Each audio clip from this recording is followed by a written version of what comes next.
Pasión por las montañas. El fantasma del K2.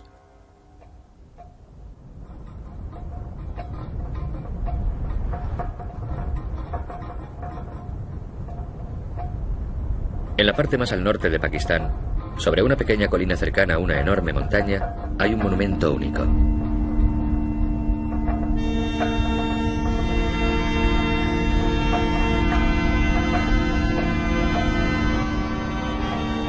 Fue erigido en 1953 para recordar a un joven montañero norteamericano. Pero desde entonces, muchos otros nombres se le han añadido. Es un testamento a la valentía y a la futilidad, a la ambición y al fracaso, a la fatal atracción de una montaña como ninguna otra. La montaña de los montañeros, la montaña asesina, la montaña sin nombre, el K2.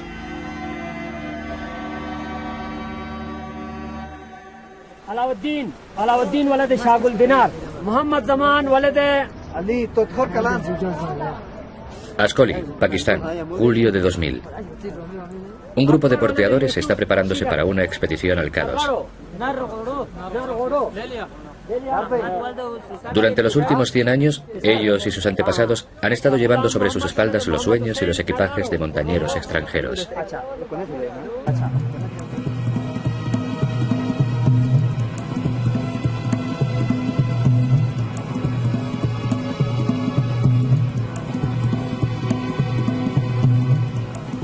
Incluso hoy día, el K2 es increíblemente difícil de alcanzar. Está a casi 200 kilómetros de la ciudad más cercana, y la única forma de llegar hasta allí es a través de las montañas de Karakoram, en una larga jornada pasando por algunos de los territorios más espectaculares y abruptos del mundo. Solo llegar hasta el pie del K2 es una expedición en sí mismo. Después de 100 kilómetros caminando hasta el Beltor, das la vuelta y... Bueno, impresionante es una palabra manida, pero es que es impresionante. Fue medido por primera vez por el Servicio de Inspección Británico de la India. Lo llamaron Karakoram 2 o K2 para abreviar, y el nombre cuajó. Con 8.595 metros de altitud, es la segunda montaña más alta del mundo, solo 243 metros menos que el Everest. Es la más dura y la más peligrosa. Tiene una magnitud más seria que el Everest. Así que es el premio. Todos los montañeros que quieren hacer 8000 consideran el K2 el desafío más duro y el premio mayor.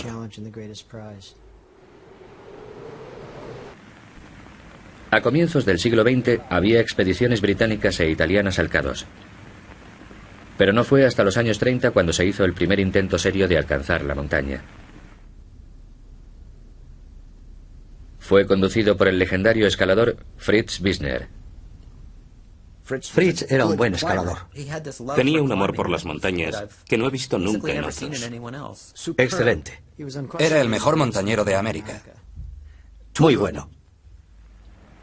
Fritz Wisner era un alemán que había emigrado a Estados Unidos a finales de los años 20.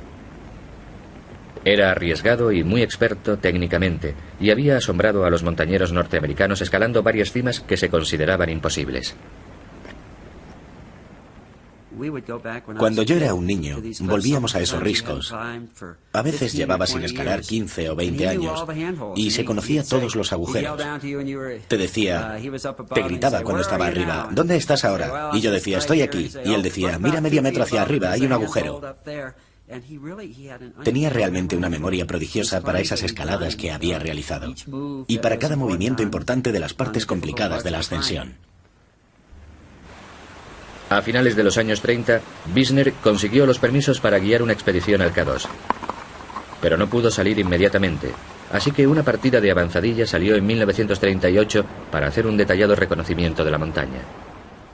Salimos con la intención declarada del Club Alpino de encontrar una ruta al K2. No creo que nadie esperase que lo escaláramos. No estoy seguro de si nosotros esperábamos escalarlo o no, pero de cualquier forma, nuestra intención era encontrar la ruta.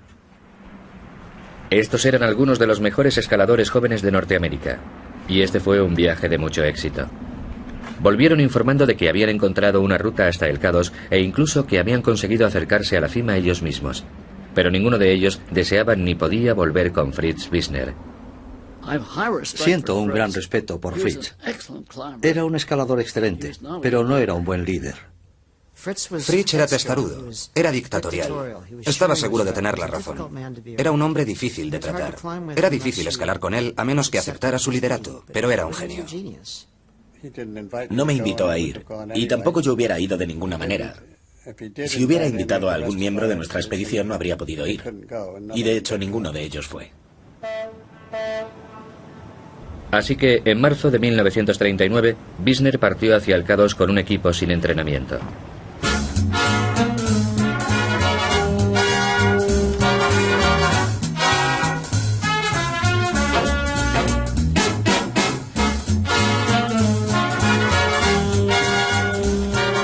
Dos semanas después, llegaron a Pakistán y se dispusieron a enfrentarse a una larga marcha. Contrataron a 9 sherpas y a un pequeño ejército de porteadores. Marcharon continente adentro. Ahora Fritz descubriría de qué estaban hechos sus hombres.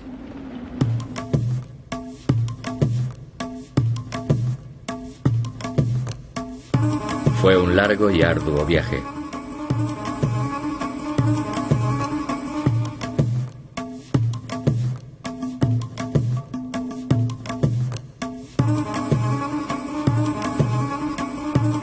Aparte de Wisner, nadie más había ido al Himalaya.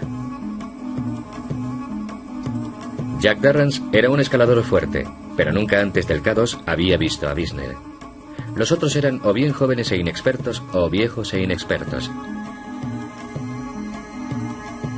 Dudley Wolfe era el más entusiasta y el menos competente del equipo.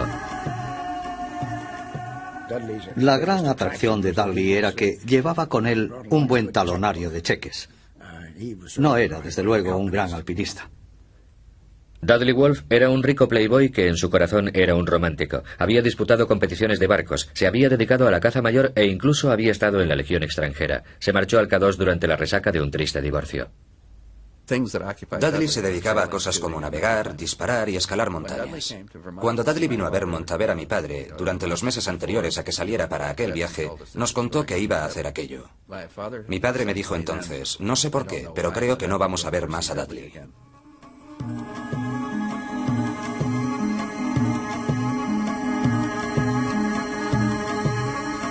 El 31 de mayo llegaron al campamento base del K2. Para el sustituto de Wisner, Eaton Cromwell, este fue el principio del fin. Cuando Cromwell llegó al K2, se dio cuenta de que como montañero estaba equivocado y de que quería irse a casa. Y esto fue un asunto esencial que provocó muchos problemas. Su actitud era, no pertenecemos a aquí, no tenemos que estar aquí, especialmente yo, y quiero irme a casa. Pero Wisner estaba en su elemento y estaba acostumbrado a llevar la voz cantante. Para él el K2 era la montaña entre las montañas, la más hermosa del mundo, quizá la más difícil del mundo. Y Fritz quería realmente llegar a la cumbre, incluso aunque tuviera un equipo de segunda mano. Fritz había pensado largamente en el K2. Su plan era establecer una serie de campamentos por toda la ascensión, en la ruta que había sido identificada el año anterior. Estos campamentos formarían la escala hasta la cima del K2.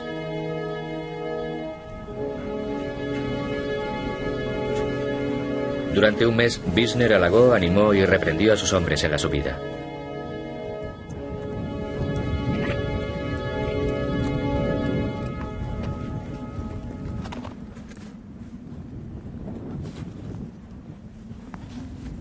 Pero uno a uno, la mayoría de los escaladores estadounidenses llegaron a su límite y se retiraron al campamento base aquejados del mal de altura y de congelación.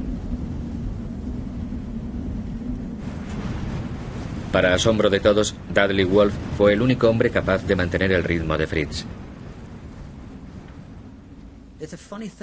Lo gracioso es que en las alturas no sabes quién va a hacerlo bien y quién va a abandonar. Es paradójico, pero a veces un tipo más grande y pesado lo hace mejor que una persona atlética y esbelta. Los otros advirtieron a Dudley que no era lo bastante bueno para continuar, pero Dudley no quiso escucharles y Fritz se alegró de dejarle continuar. Fritz pensaba, vaya, este tipo está haciendo su trabajo. Es fuerte, está motivado y yo necesito ese tipo de persona porque todos los demás se han quedado atrás.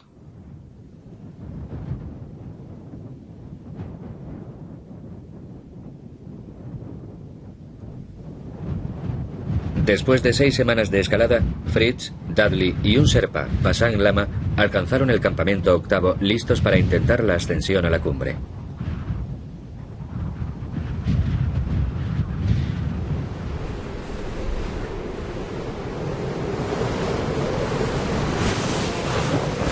En aquel momento, la subida se volvió demasiado dura para Dudley, así que decidió volver al campamento a esperar a la siguiente partida de Sherpas. No hay película original de lo que ocurrió a continuación, pero Fritz recordaría los acontecimientos de los días posteriores durante el resto de su vida.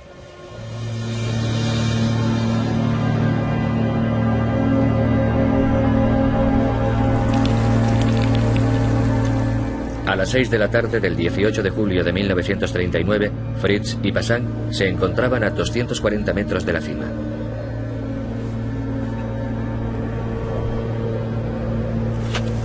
Tenían que pasar una pared de roca antes de lo que Fritz pensaba que sería una ladera nevada fácil hasta la cumbre. Pero de repente, Pasang se detuvo. Pasang Lama era muy religioso y como Sherpa también era un poco aprensivo acerca de los espíritus que vivían en la montaña.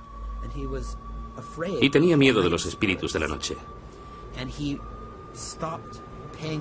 Y dejó de enrollarse la cuerda a la cintura y dijo, no. Tenemos que regresar mañana. Es demasiado tarde. Estaban a 200 metros de la cumbre. Y si Pasang hubiese querido continuar, lo hubieran conseguido. Habrían descendido y hubiera sido la primera vez en 11 años que se habría conquistado una cima de 8.000 metros. Podía sentir la cima tan cerca, a 220 metros de fácil ascensión, sin oxígeno. Él estaba, me dijo, en la mejor forma física. Era uno de los montañeros más fuertes que ha habido. Un montañero moderno habría dicho, vale, vosotros quedaos aquí a esperar unas pocas horas y yo me acercaré a la cima y conseguiré ascender por primera vez al K2. Y luego os veré dentro de 2 o 3 horas y bajaremos. Pero eso era algo que en aquellos días no se hacía. No se hacía eso. Fritz tenía confianza de que podría volver a hacer otro intento.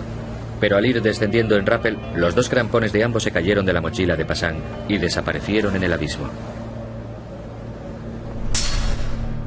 Sin crampones sería casi imposible alcanzar la cima. Así que continuaron descendiendo. Su objetivo era reunirse con Dudley Wolfe, conseguir otros crampones, más alimentos e intentarlo de nuevo. Pero eso no fue lo que ocurrió. Mientras Fritz estaba haciendo historia en la cima, abajo en el campamento base, la moral estaba por los suelos. Sin radios, no sabían lo que ocurría por encima de ellos y todos querían irse a casa. Gradualmente su frustración iba convirtiéndose en resentimiento contra Fritz. Consideremos la situación en 1939. Aquí tenemos un anglófilo declarado como Cromwell. Después de todo, ese es un buen nombre inglés. Cromwell es el sustituto. El líder tiene un acento alemán muy marcado. Hasta el día de su muerte, Fritz conservó un fuerte acento alemán. Y no me cabe duda de que Cromwell sentía que estaba tratando con una persona racista, allí arriba en la montaña, que no necesariamente tenía sus mismas opiniones y probablemente con ideas subversivas. Algunos Sherpas fueron enviados para establecer contacto con los campamentos más altos, pero volvieron con noticias alarmantes. Uno de los Sherpas gritó una especie de saludo para intentar contactar con los escaladores del siguiente campamento y no obtuvo respuesta. Y algún tiempo después, creo que ese mismo día, oyó una gran avalancha acercándose desde algún punto superior en la montaña. Y debido a esos 2 hechos, supuso que los escaladores habían muerto en la avalancha y por eso no les habían respondido. Cromwell quería creer eso. Era un buen motivo para irse a casa. Pero Fritz y Passanc estaban muy vivos. Se reunieron con Dudley Wolfe y estaban todos bajando la montaña en busca de alimentos frescos y de equipo. Pero cuando llegaron al campamento séptimo, lo que vieron era increíble. No había sacos de dormir en las tiendas, ni colchones neumáticos. Y la comida que había en las tiendas había sido desparramada por la nieve. Fritz miraba el campamento y decía, Dios mío, ¿cómo puede haber ocurrido esto? ¿Quién haría una cosa así? En su impaciencia por marcharse, Cromwell había ordenado que los campamentos inferiores fueran desmantelados, y los Sherpas habían vaciado los demás al pensar que Bisner había muerto. Nunca se desmantelan los campamentos que quedan por detrás de los escaladores que van primero. No se hace, es un crimen. Fritz no se lo podía creer. Eso no era lo que él había ordenado. No tenían otra alternativa que seguir bajando. Durante todo el descenso de la montaña, Fritz asumía que había escaladores de apoyo. Bajaba, bajaba y bajaba. Tenía que seguir bajando, esperando encontrar a alguien. Y abastecimiento. Y recorrió todo el camino hasta el campamento base, el campamento primero, hasta que estaba asombrado por lo que había pasado. 2 días más tarde, hambriento y exhausto, Fritz llegó tambaleándose al final de la montaña, donde encontró a Cromwell y a algunos de los otros buscando su cadáver. Estaban listos para irse a casa. Habían recogido todo y estaban de camino. Marchaban todos descendiendo el glaciar. Fritz se quedó lívido. ¿Qué demonios está ocurriendo? ¿Qué habéis hecho? ¿Qué está pasando aquí? Estaba agotado totalmente. No le quedaban fuerzas. Había empleado hasta el último ápice de su energía.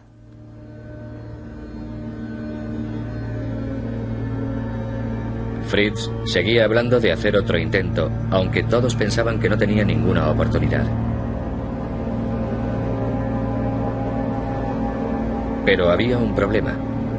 Fritz y Passanc Lama habían descendido sin Dudley Wolfe, que había insistido en quedarse atrás pensando que Fritz pronto volvería a intentar otra vez la cima. No se daba cuenta de que le dejarían solo durante una semana.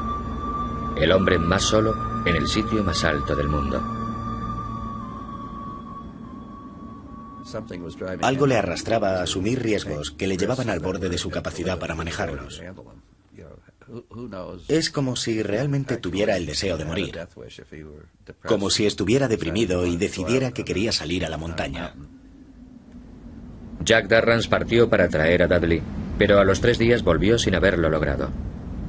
Entonces, Passanc y Cooley, el jefe de los Sherpas, se llevó a 3 hombres y volvió arriba, al K2, a rescatar a Dudley.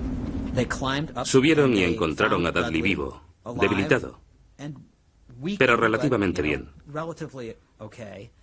No había salido de la tienda en 2 días.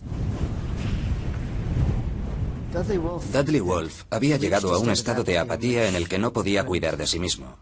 De hecho, al final no salía de la tienda ni para hacer sus necesidades. Ocurre muy a menudo en el Himalaya que un escalador llega a un estado de extrema apatía por haber estado en las alturas demasiado tiempo. El proceso mental se estropea. Entras en una especie de sueño. Piensas, voy a descansar un poquitín más. Y eso es fatal. Dudley Wolfe dijo, ya bajaré mañana. Mañana. Así que los Sherpas bajaron a su campamento sexto, pasaron la noche y volvieron al campamento séptimo a la mañana siguiente. Solo 3 de ellos volvieron a subir ese día en concreto. Y esos 3 Sherpas, increíblemente valientes, y a Dudley, nunca más se les volvió a ver. El cuarto Sherpa regresó al campamento base aterrorizado y descorazonado.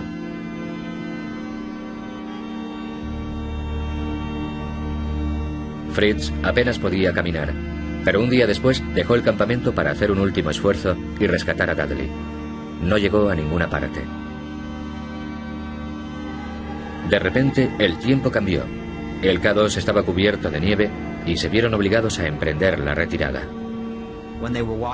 Cuando se alejaban caminando de la montaña, Fritz me lo contó, tenían ese terrible presentimiento al ver las nubes cerniéndose sobre la montaña y sabiendo que eso era el final de la historia. El equipo que había bromeado a la ida volvía amargado y enfadado y en 3 grupos distintos. En Norteamérica, Eaton Cromwell acusó a Wisner de asesinar a Dudley Wolfe. Y Clifford, el hermano de Dudley, comenzó una investigación sobre los hechos que rodearon la muerte de Dudley. Todo quedó en nada. Pero en el invierno de 1940 nadie sentía mucha simpatía por Fritz Wisner, el polémico escalador alemán. Nunca lo superó. Cuando ibas a visitarle podías ver cómo se le hinchaban las venas de la cabeza y golpeaba con el puño sobre el escritorio de su despacho para desahogar su frustración, el trauma de aquello, 50 años después.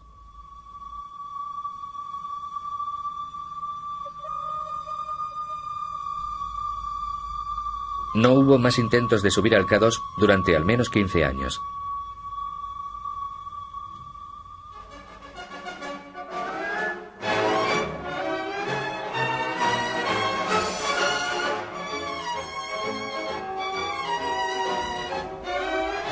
Durante la Segunda Guerra Mundial, varios de los mejores escaladores norteamericanos acabaron en el ejército, algunos de ellos desarrollando equipos y vestimentas para la lucha en la montaña.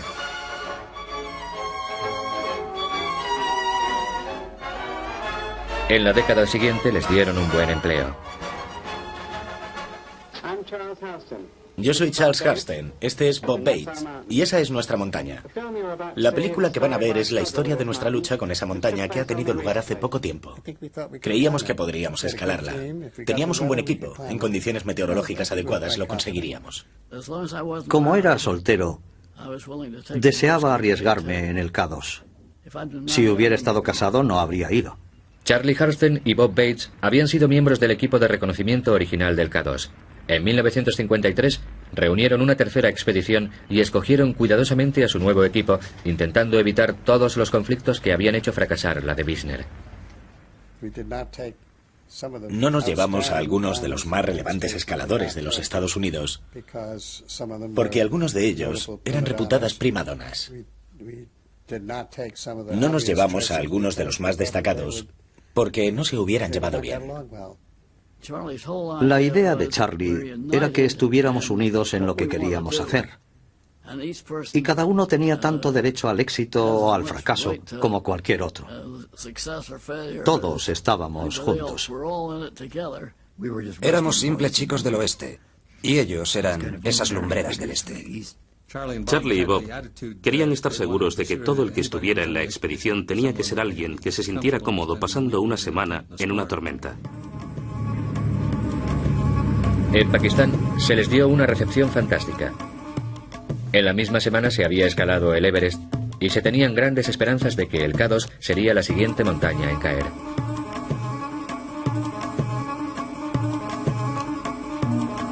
En Rawalpindi se les unió el último miembro del equipo, un oficial británico, el capitán Tony Strader. Bueno, para empezar me tomaron un poco el pelo, evidentemente, pero nos llevamos muy bien entre nosotros.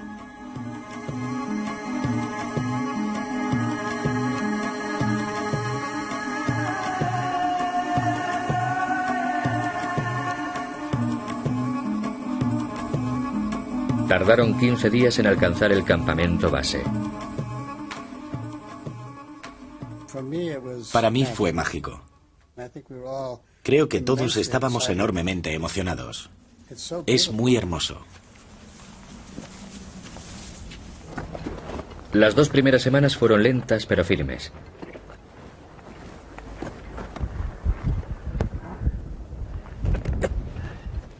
Escalaron 1200 metros y establecieron sus primeros 3 campamentos.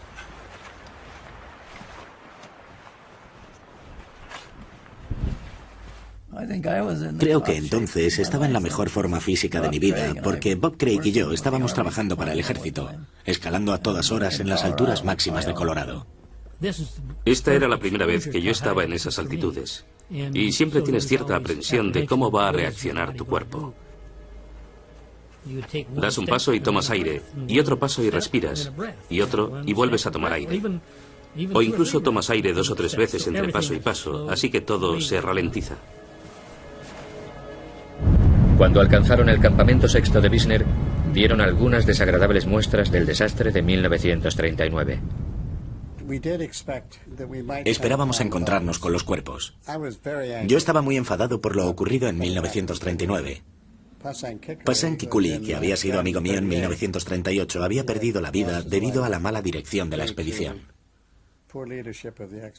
Supusimos que encontraríamos algunos rastros de ellos, y de hecho así fue. Pete Schoening y yo nos encontramos con la tienda, y en ella estaban muy ordenadas las 3 mochilas.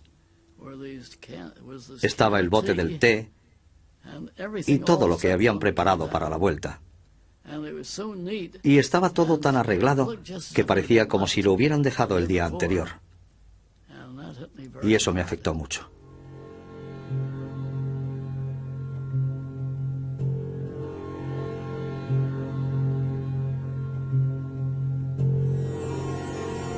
Después de 10 días más, se establecieron en el 8º campamento. Ahora estaban a casi 1000 metros y a 3 días de la cima. Y su estado de ánimo era excelente. Sabíamos que podríamos tener una pequeña tormenta, pero que luego subiríamos hasta la cima. Y fue entonces cuando hicimos un sorteo para ver quiénes formarían parte del primer equipo y quiénes del segundo. Teníamos un acuerdo tácito. Charlie Halston y yo éramos los únicos con hijos, así que nos eliminamos enseguida. Y para entonces empecé a darme cuenta de que probablemente no deberíamos ni siquiera estar allí arriba, preocupados todo el tiempo. No puedes subir esas montañas y ponerte a pensar en tu familia. Elegimos los equipos y decidimos salir cuando el tiempo cambiase, pero no cambió. En el verano de 1953, la tormenta del monzón golpeó el Karakorum mucho antes de lo que nadie esperaba. Durante interminables días, el equipo de Halston no pudo hacer sino permanecer sentado dentro de las tiendas. Nos azotaba constantemente y la tienda daba golpes. Te golpeaba la cabeza, los hombros. Era imposible mantener las estufas principales encendidas y no podíamos producir líquido. Y en esas altitudes, cuando estás todo el tiempo jadeando, respirando aire seco, necesitas una enorme cantidad de líquido para mantener el cuerpo con un equilibrio adecuado. La tormenta continuaba día tras día. Los hombres se debilitaban más y más, y entonces, de repente, Art Gilkey, uno de los más jóvenes, se puso enfermo. Durante la subida, escalando, se quejó de un calambre en la pierna. Pero no le prestó mucha atención hasta quizás un día o 2 después. Entonces salió de la tienda y se desmayó. Tengo una fotografía en alguna parte que muestra a Art saliendo de la tienda y casi en el momento de caerse al suelo, que es lo que pasó. Nos dimos cuenta de que teníamos un problema grave. Sabíamos que ese no era un buen sitio para ponerse enfermo. Estaba claro que algo malo le ocurría. Le miré la pierna y es bastante fácil diagnosticar una tromboflebitis, que es un coágulo de sangre en la pierna. Nunca había oído que eso hubiera ocurrido en una montaña. Desde luego lo había visto en mi carrera como médico, pero nunca había oído de ningún caso en la montaña. Sabía que era grave.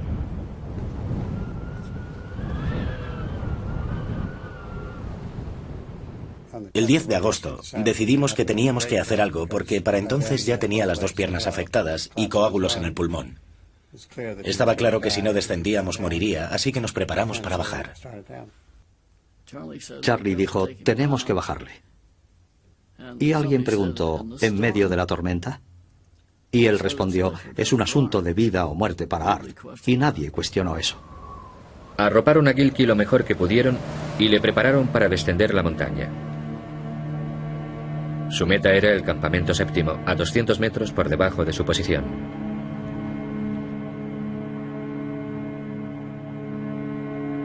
Según los libros, sería un simple rescate de montaña. Pero a 7000 metros sobre el K2, las cosas eran diferentes. Todos guardaron sus cámaras, pero nadie olvidaría lo que iba a suceder a continuación.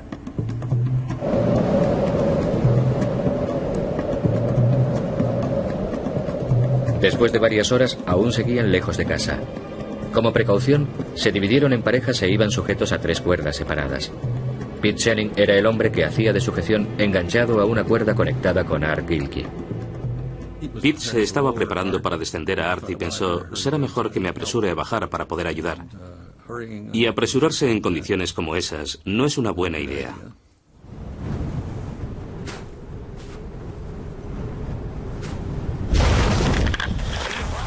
Su cuerda se deslizó por debajo de Gilkey y entonces se enredó 2 veces alrededor de las 2 cuerdas que cruzaban la ladera. El peso tiró de la cuerda y yo salí despedido. Cogí mi piolet y lo clavé tan fuerte como pude. Y desde luego, al segundo siguiente salí volando. En cuestión de segundos, todas las cuerdas se habían enganchado y 5 escaladores estaban cayendo por el K2 sostenidos por un solo hombre más arriba. Podía ver las rocas acercándose y pensé que pronto me golpearían. Eso es lo que pensé, si es que pensé en algo. Bajaba de cabeza, boca abajo. No tenía ninguna sensación concreta. Me dije, bueno, hemos hecho lo que hemos podido y ya está. La cuerda se enredó por debajo y alrededor del piolet, y alrededor de mi cuerpo, de mis caderas, y la tenía agarrada con la mano derecha. Había una roca que evitaba que el piolet se escapara, y yo estaba apoyado sobre el mango del hacha. Recuerdo que sentí un movimiento y que supe que alguien había resbalado. Recuerdo la cuerda tensándose. Recuerdo una fuerza que tiraba en las manos, en el cuerpo y en el hacha. Y recuerdo sentirme agradecido porque las cosas habían sucedido en un periodo bastante breve de tiempo. En un asombroso despliegue de fuerza y habilidad, Pete Schenning había sujetado a todos los escaladores y al herido Gilkey. Yo caí, todos cayeron y Peter nos sostuvo. Un esfuerzo extraordinario por su parte. Golpeados y heridos, los hombres se arrastraron hasta la seguridad del campamento séptimo. 1 hora después, se dirigieron hacia Gilkey, que todavía estaba enganchado a la ladera. Volvimos para ver lo que podíamos hacer por Arthur Gilkey. Pero cuando llegamos allí nos encontramos con una terrible sorpresa. No nos habíamos podido poner las gafas de nieve en todo el día debido a la tormenta. Así que probablemente todos veíamos un poco mal, muy borroso, pero Arthur no estaba allí. Al principio no podíamos creerlo. Entonces Bob Bates me amarró y yo me acerqué al punto exacto donde había estado, y la nieve estaba blanda alrededor. Debía de haber habido una avalancha que se lo había llevado. Para entonces sabíamos que nuestras vidas estaban en peligro. Teníamos que seguir avanzando. E incluso entonces esperábamos, bueno, al menos yo personalmente, deseábamos que no hubiera sufrido. Yo creo que en gran medida, si es que éramos capaces de sentir algo, sentíamos una especie de alivio por no tener que regresar todos heridos o con dificultades físicas.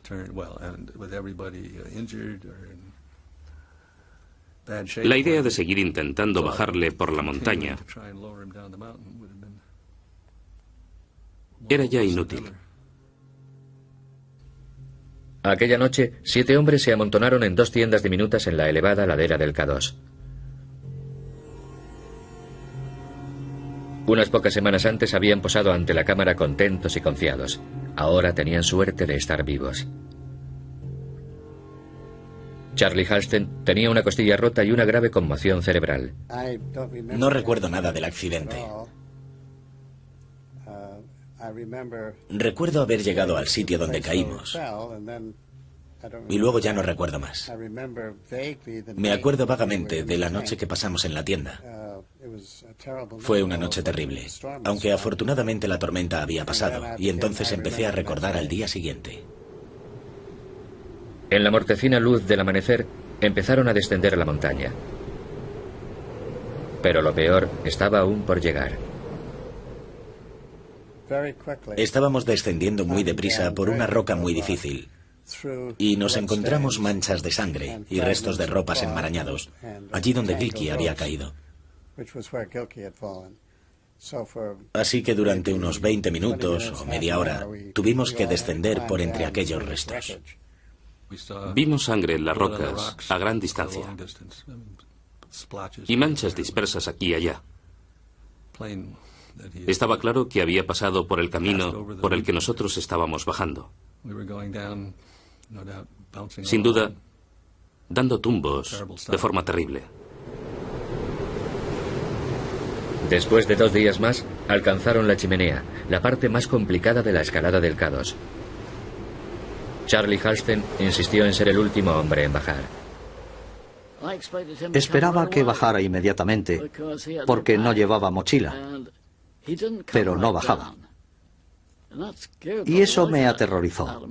Después de que los otros y yo bajáramos, empezaron a llamarle para que descendiera.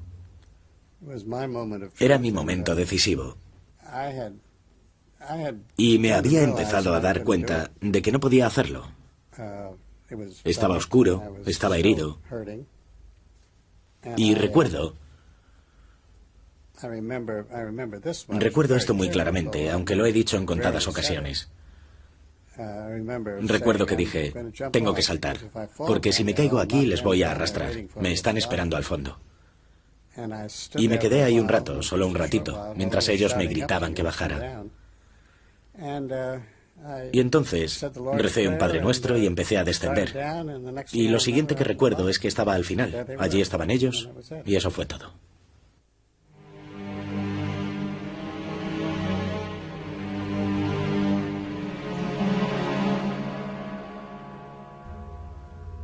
Un día después, heridos y agotados, se reunieron con su equipo de apoyo.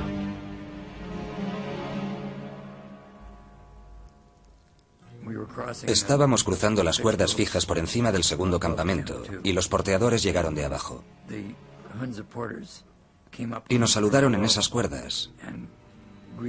Y fue algo muy emocionante. Hubo muchas lágrimas.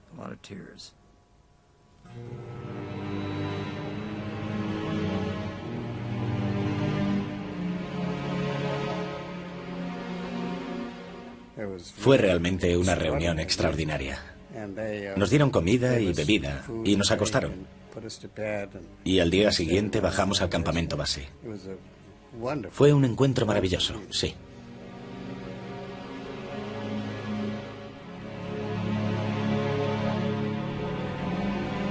Los porteadores construyeron un mojón conmemorativo en un promontorio de roca sobre el campamento base y lo que quedaba de las pertenencias de Gilkey se colocó encima.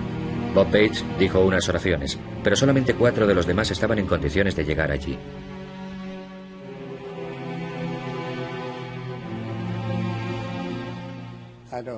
No creo que ninguno de nosotros pensara que podríamos bajarle. No sé. No creo que nadie pensara cuál iba a ser el resultado. Creo que nos habíamos hecho a la idea de que teníamos que intentar bajar con él, no importaba cómo. Pero cuando pienso en lo que teníamos que hacer para bajar, creo que no teníamos ninguna oportunidad. Cuando finalmente regresaron a Estados Unidos, fueron primera plana en las noticias. George Bell tenía los pies congelados y tuvo que ser sacado en camilla de la montaña. Los periodistas le preguntaron, ¿cómo ha sido? ¿Cómo es el K2?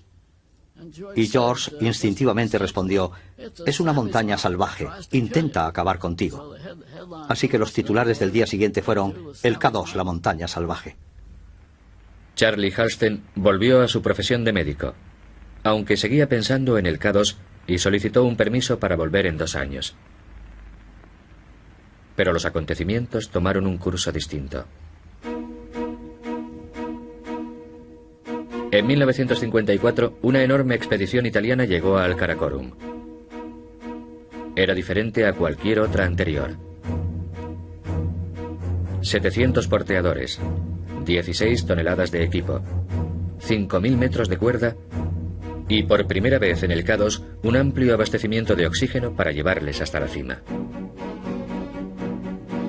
Estaban allí 12 de los mejores escaladores de Italia, elegidos después de meses de rigurosos exámenes, obligados a asistir a conferencias sobre la historia de la montaña y acreditados por oficiales del ejército italiano. Cuando llegaron a Pakistán, hicieron el primer vuelo de la historia alrededor del K2 antes de establecer el campamento en la base de la montaña.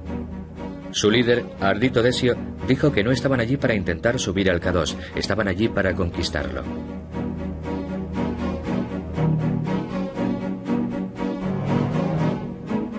Los escaladores siguieron la misma ruta que Halsten y Wisner, estableciendo campamento tras campamento y abriéndose paso hacia arriba por la cadena del sudeste hacia la cumbre. Lino Lacedelli y Achille Compagnoni dieron el empujón final hasta la cima y a las 6 de la tarde del 31 de julio de 1954 alcanzaron la larga y estrecha cresta de hielo que forma la cumbre del K2.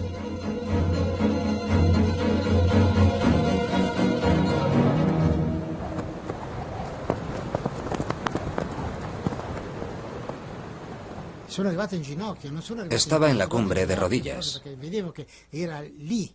pero podía verla. Allí estaba, la cima. Ya no había que continuar. Y me puse a llorar, muy emocionado. Me quedé allí varios minutos mientras me apoyaba en el piolet para recuperar el aliento. Parecía imposible, pero lo habíamos conseguido. Ocurriera lo que ocurriera después, habíamos llegado a la cima.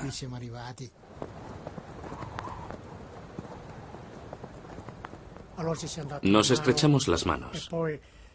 Miramos a nuestro alrededor, a los picos de las otras montañas, para ver si era cierto.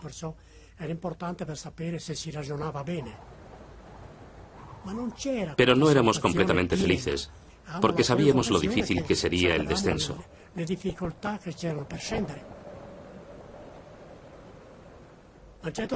Compagnoni tenía mal de altura y me dijo: estoy cansado, voy a quedarme aquí. Vamos a descansar aquí. Yo le dije: no, vamos a descender. Y si no lo haces, te doy con el piolet. Teníamos que ser severos con nosotros mismos. Y entonces dijo: de acuerdo, bajemos, ponme los guantes. Porque ninguno de nosotros podía hacerlo por sí mismo. Pero el izquierdo se cayó y desapareció. Y entonces yo le dije: toma el mío. Y él dijo: de acuerdo, vámonos. Las noticias de su heroico ascenso fueron retransmitidas por todo el mundo. El K2 había sido escalado finalmente.